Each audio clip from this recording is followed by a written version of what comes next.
વધુ એક એસીમાં બ્લાસ્ટથી ઘર થયું ખાખ। મહેસાણામાં એસી બ્લાસ્ટથી ઘરમાં આગ લાગી।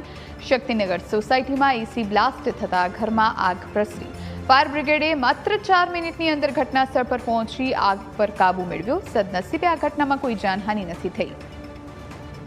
તો એસી બ્લાસ્ટથી આખરે કેવી રીતે બચવું એના વિશે વાત કરીએ તો નિયમિત એસીને સર્વિસ કરાવો।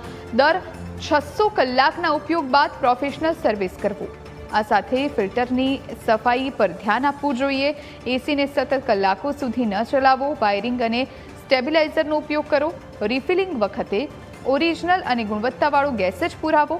આઉટડોર યુનિટની આસપાસ યોગ્ય હવા ઉજાસ રહે તે સુનિશ્ચિત કરો। આ સાથે વિચિત્ર અવાજ અને ગંધ પર ધ્યાન આપો। ઘરના ઇલેક્ટ્રિક વાયરિંગ અને પ્લગનું સમયાંતરે ચેકિંગ કરવું પણ જરૂરી છે।